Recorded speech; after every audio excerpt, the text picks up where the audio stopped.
The recall vote took place in California last night.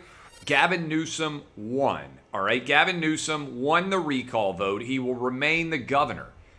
Less than 24 hours after those details came out, LA County announces there now is a new health order that requires proof of vaccination, listen to this, for all customers and employees in indoor bars, wineries, breweries, nightclub, as well as for Dodgers, Rams, and Chargers games that are taking place inside of LA County.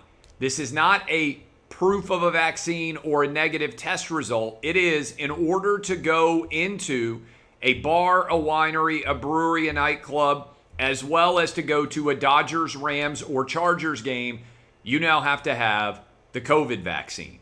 I'm sure it's a coincidence that this decision came down the day after Gavin Newsom's recall election. Of course, I'm joking about that. The reason why they waited until today is they didn't want to give momentum to the recall advocates. They didn't want to give them the idea that there were more draconian lockdowns and shutdowns potentially on the horizon in the state of California. And Gavin Newsom took his recall election victory as an endorsement, which I think is fair, of his COVID policies. And as a result, California is going to be locking down harder. They're going to be masking harder.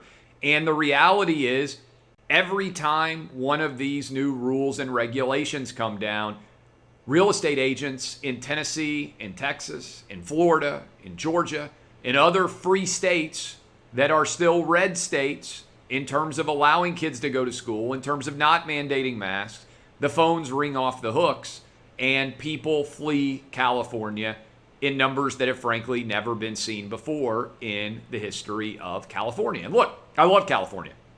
Spent a lot of time in California. Worked in California a lot. I have a lot of good friends who are Californians. Wouldn't want to live there.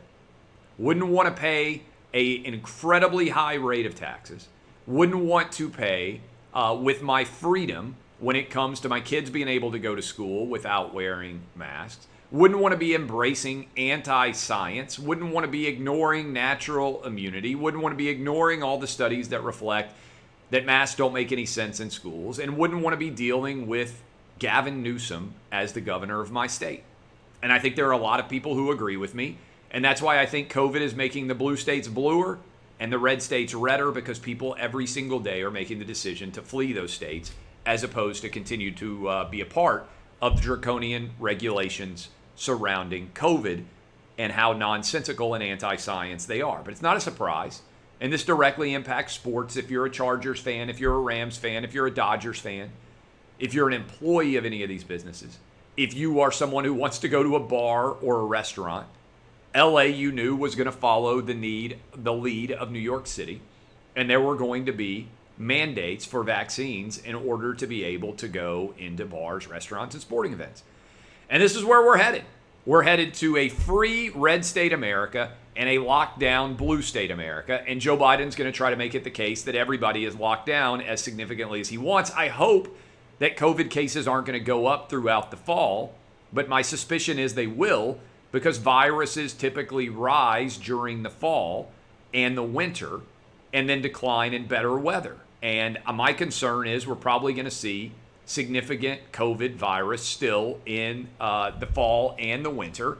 And the response is going to be not that the data reflects that none of these decisions are changing the outcome, but that we must lock down harder. That's what you're seeing out of LA County. That's what you're seeing out of New York. That's what you're going to see, I think, in all of the blue cities and many of the blue states. So if you want freedom, buy property in Tennessee, Texas, and Florida. Not to mention, my God, just the amount of money you will save in not having to pay state income taxes. I can't imagine cutting a check now under the House Democrats' plan. If you're rich and you live in New York City, you're going to be paying over 60% of your income in taxes now, state, federal, and city taxes. I just wouldn't do it. I just wouldn't do it. I would bail. But the Cali recall vote leads directly to a substantial LA County vaccine mandate.